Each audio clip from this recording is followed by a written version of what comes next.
Plaisir de vous présenter nos avancées en matière d'amélioration génétique des agrumes et en particulier l'étude des potentiels de l'hybridation somatique pour améliorer la résistance des porte-greffes d'agrumes vis-à-vis les attaques de Phytophthora, Citropthora. Comme vous le savez, le secteur des agrumes joue un rôle socio-économique très important.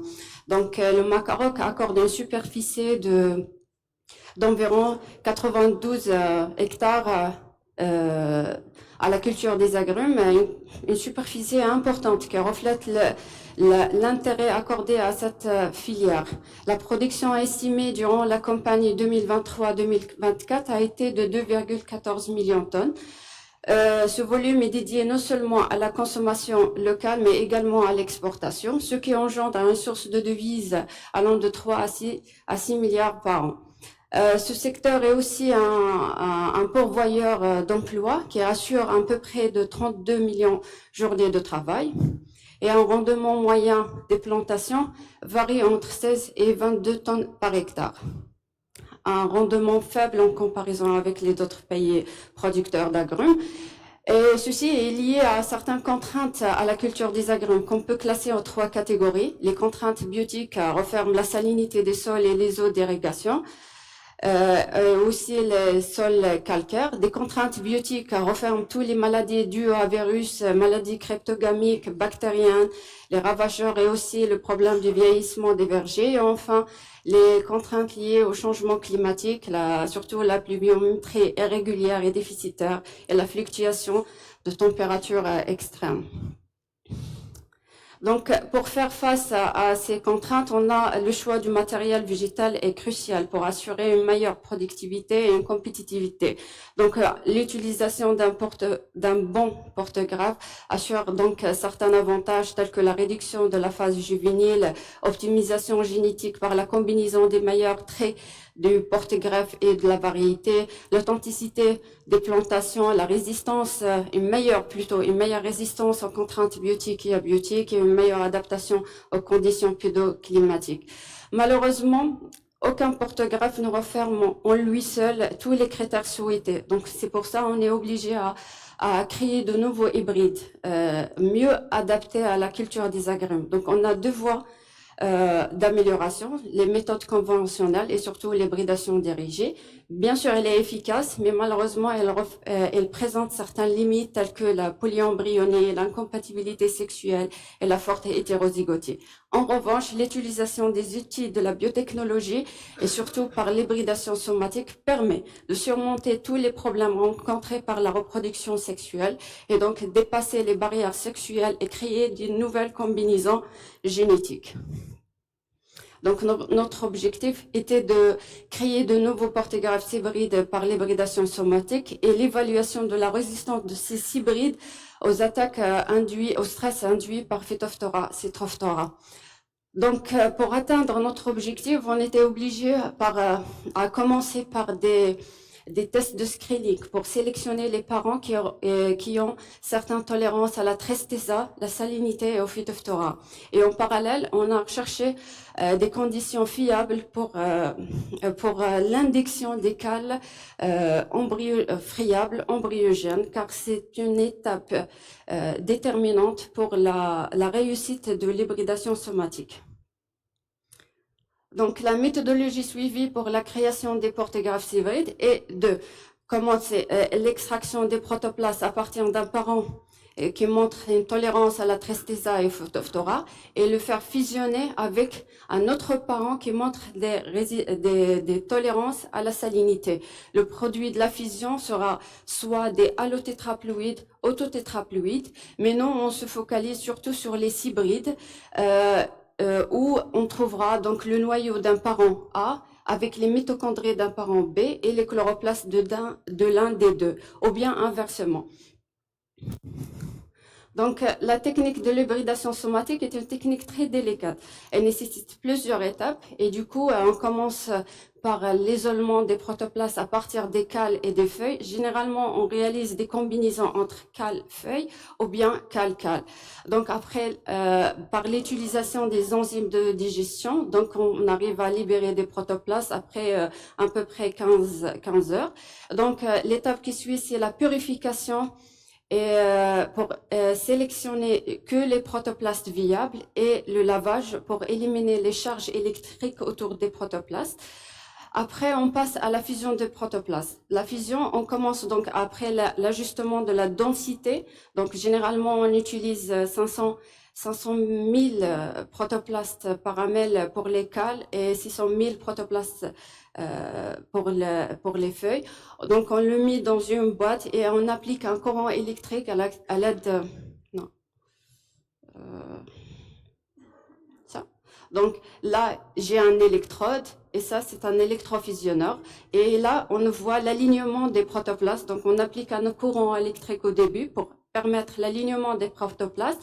Et donc, à l'aide d'un électrofusionneur, donc on utilise des pulses électriques qui vont permettre la fusion des protoplastes. Donc, et enfin, on obtient donc des cellules comme celle-là. Elles sont cellules de fusionnées. Ici aussi, là aussi, c'est des cellules fusionnées. Donc, le produit de la fusion, il passera par la suite par plusieurs étapes pour initier la régénération des plantules. Donc, on commence tout d'abord par l'observation des microcales formés à partir des protoplastes et puis des pro-embryons qu'on va le mettre sur différents milieux qui vont favoriser le développement et la germination de ces embryons jusqu'à l'obtention donc des plantules. Ces plantules seront greffées sur des porte-greffes et donc en attendant l'évaluation par la suite.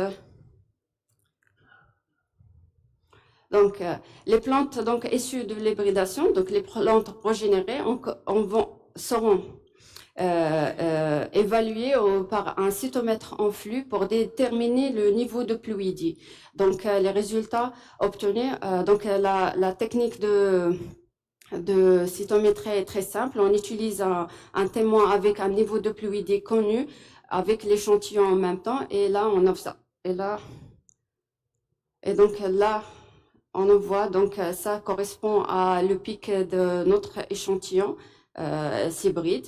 Et ça, c'est le témoin. Donc, on a pu atteindre un total de 18 génotypes diploïdes. Ces génotypes sont par la suite caractérisés au niveau moléculaire pour identifier leur nature hybride. Donc, on a utilisé des marqueurs moléculaires nucléaires, chloroplastiques et mitochondriales. Donc, les résultats ont montré qu'il s'agit de 18 hybrides issus de croisements, de combinaisons entre les différents parents. Donc, pour l'évaluation de la tolérance de différents hybrides au Phytophthora citrophthora, vous trouvez donc le tableau qui referme tous les génotypes issus donc issus de l'hybridation. Donc là, on a les hybrides avec la combinaison parentale, le niveau de fluidité et le type de mitochondrie. Et aussi, on a utilisé le parent pour faire une comparaison entre les deux. La technique donc d'évaluation est une technique simple, rapide, qui permet donc de prélever des feuilles, désinfecter donc les feuilles et de placer un inoculum avec le mycélium de l'ozola de Phytophthora citrophthora au centre de la feuille, blessé bien sûr à l'aide d'un aiguille, et on passe à l'incubation donc pendant 3 jours à une température de 25 degrés. Ici, on voit une image qui montre les symptômes provoqués donc par l'isolat de Phytophthora citrophthora. Donc, c'est clair qu'il y a une variabilité de réponse. Par contre, on a ici le hybride 970 et le hybride 83, hybride 85 et le hybride 960 qui ont montré une bonne résistance à Phytophthora citrophthora. Le tableau, les figures ici montrent donc le pourcentage de la surface des lésions des feuilles inoculées avec l'isolate Phytophthora. Donc, on voit par exemple, la réponse était différentielle. Certains hybrides ont montré une résistance importante en comparaison avec les parents. Par contre, les autres, par exemple ici, on voit qu'ils sont un peu sensibles ou ils ont un comportement intermédiaire entre les parents. Ici, c'est le parent lémorant pur et le parent kiosque. Donc, les 4 hybrides, on voit que seulement les hybrides H qui a une résistance bien nette en comparaison avec le parent. Il y a aussi le hybride 990 et le hybride 970.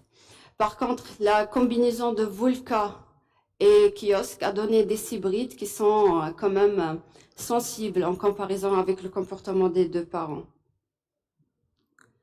Également, dans le cas de la combinaison de Kios avec Citrondarin, on voit que le hybride est très sensible.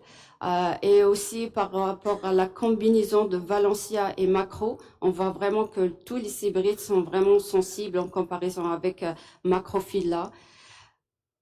Par contre, la combinaison entre Macrophylla et Mandarin Kino a donné 2 hybrides qui ont quand même une certaine résistance importante en comparaison avec les 2 parents.